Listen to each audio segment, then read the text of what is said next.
And now we're ready to put the final touch on a brilliant work. We're ready to learn the art of inking. Your illustrations may be works of art, but they can't be reproduced by the printer unless black India ink is applied to the original pencil drawing. That means that someone has to ink over the initial penciled artwork with either a drawing pen or a paintbrush, transforming each illustration into a carefully inked final product. However, an inker is not just a person who traces a pencil drawing. The inker must be an artist himself or herself. A gifted inker can make mediocre penciling look great, but a mediocre inker can also make great penciling look dull. Inking requires concentration. Therefore, you should make sure your posture is correct. Don't slouch over your drawing board. Sit up straight.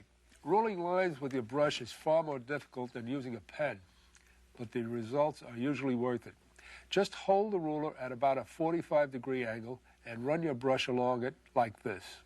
By varying the pressure of your brush, you can make lines of any thickness. Lines ruled with a brush are not as stiff as those made with a pen. Actually, they tend to have more character. Become equally adept at both pen and brush. The brush requires more time to master, but if you use a pen exclusively, your finished drawings may seem stiff and lifeless. Now, these examples of brushwork are called feathering. Notice how some strokes go from thin to thick. They're all done with the same brush, merely by varying the pressure you use. In case you're wondering, John is using a Winsor Newton No. 3 sable hair brush. Same brush, different effect. John is now using the side of the brush rather than the tip. This is a very helpful technique for inking hair on a character's head, for example. Experiment with your tools. Search for different effects. Use anything imaginable to get the effect you need. Open your mind. That's what art is all about. Here's a well-inked panel. See how the lines vary in thickness?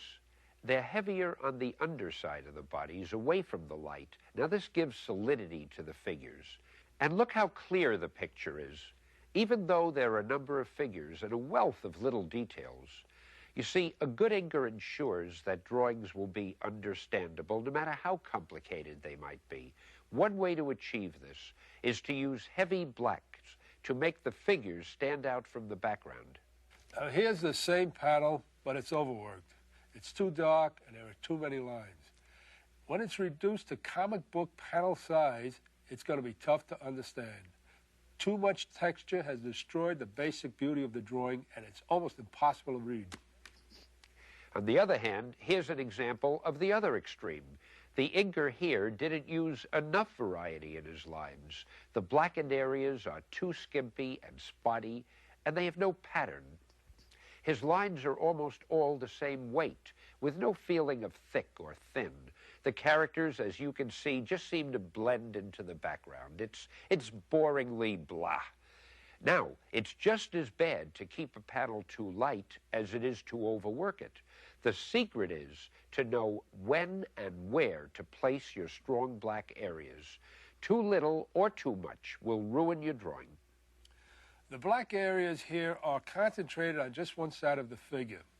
This technique accomplishes two things. First, it gives a feeling of dimension. Second, it directs the reader's attention to the character's face by framing it with massive black areas. The figures here are drawn realistically.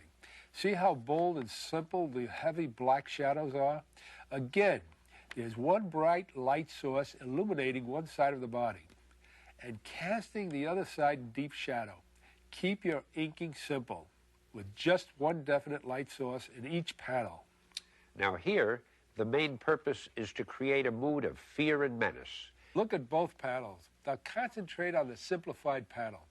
The blackened areas are simple vertical or horizontal forms, thereby creating a calm, motionless scene. The dramatic exception is the large slanting black masses on the winged gargoyle, which add a sudden feeling of shock, of impending danger. Also, look at the large vertical black designs within the fence bars. They unify the picture. Now, without them, the whole design would seem to fall apart. Here, the black designs seem to be jumping all over the place. They're creating a feeling of chaos and action, but the pattern, although it's seemingly jumpy, is really quite consistent. It rivets your eye on the action. Now, the black areas are arranged here to create a pleasing circular movement. These two slashes across the bottom add action and unity. Here's our final example. The light coming from the left is casting everything on the right in deep shadow. The heavy black shadow area emphasizes the feeling of a horror story. Now, just by looking at the design of the panel, you know it's no humor or romance strip. Notice the way the black areas in the background give a feeling of realism and detail without detracting from the two important figures. This panel is heavy, it's melodramatic, and yet it's clear. In a word, it's marvel. In summation, the penciler draws his panels in, what else? Pencil. Then they must be finished by the inker. Now it's up to the inker to decide where and how boldly to apply his black ink. The inker figures prominently in determining the mood, the design, and the clarity of each panel. Thus, when you seriously study comic book artwork, be conscious of two complementary elements, the basic pencil drawing and the inked version. See? And you thought it was going to be complicated.